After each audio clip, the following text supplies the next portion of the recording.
5 seconds to go.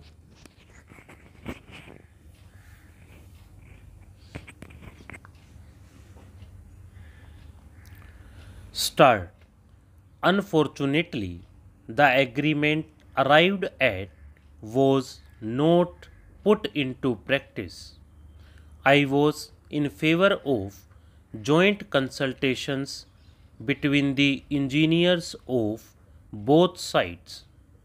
1,000 obstacles were created from Pakistan's side. They would not talk or allow us to go on. Perhaps they thought that by raising obstacles they would be able to arrest our progress. They could not do that. Now suddenly we are told that the 1948 agreement was useless and that it was secured under duress. As I told you, it so happened that I was also present at those talks and can give personal testimony. The present Governor General of Pakistan was also present there as one of the signatories.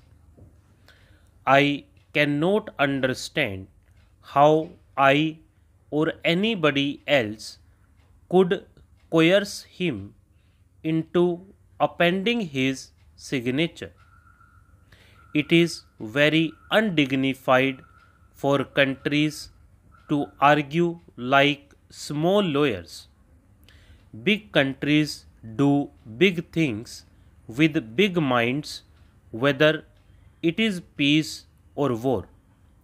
It is not in my nature to indulge in legal quibbling. I gave up law 40 years back.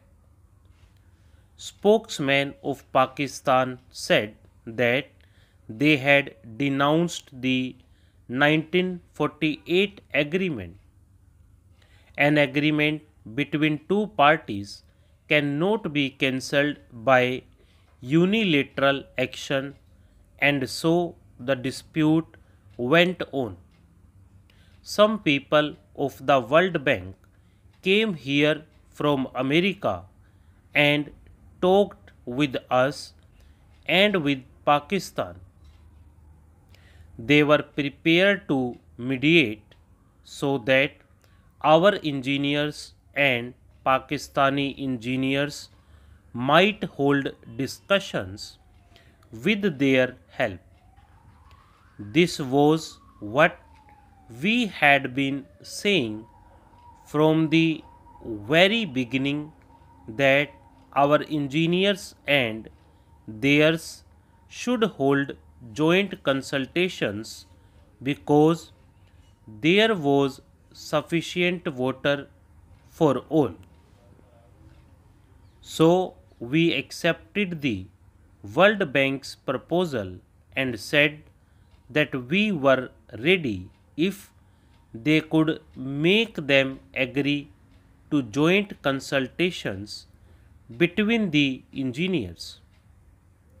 They told us that as long as the talks went on, we should not reduce the supply of water to Pakistan from this side.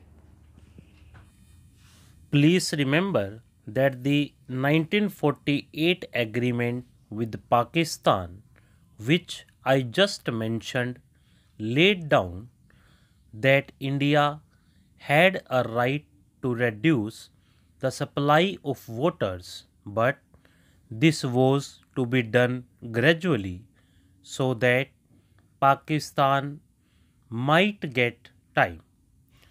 Sufficient time was given and years passed. We had thus a right to reduce the supply of water. Still, we agreed to the World Bank's suggestion not to reduce the supply as long as the talks went on. It was not envisaged at that time that this arrangement was meant for all times.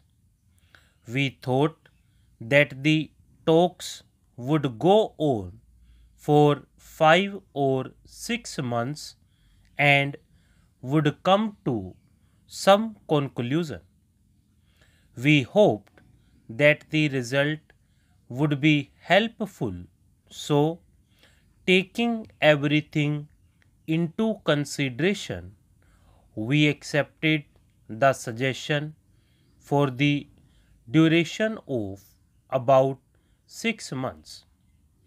Those 6 months lengthened into a year and now to 2.5 years.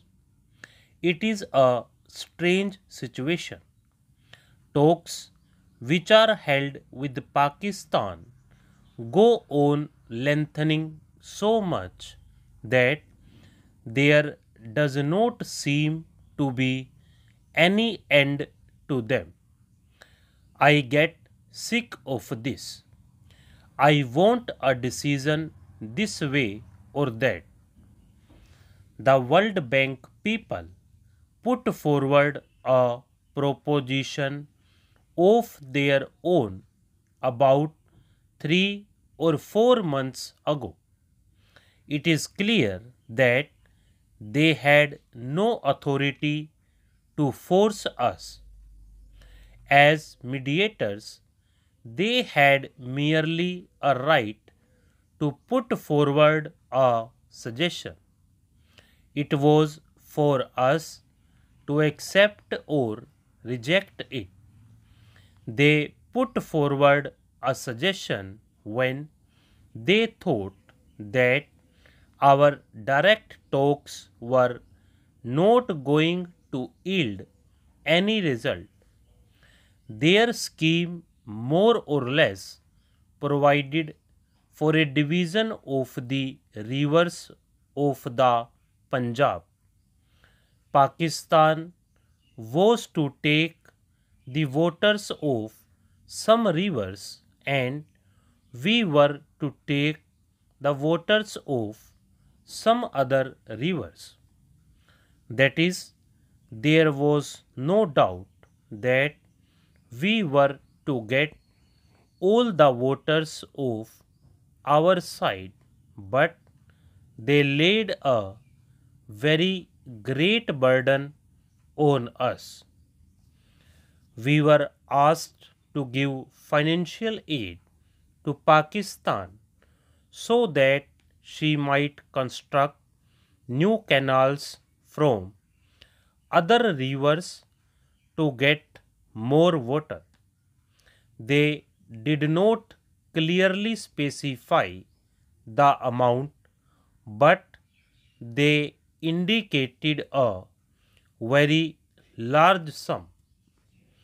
It was a heavy burden on us, but we considered and consulted the Punjab government and thought that if the matter was being settled once for all and our welfare as well as the welfare of Pakistan lay in it, then we should accept the payment of the heavy price demanded from us.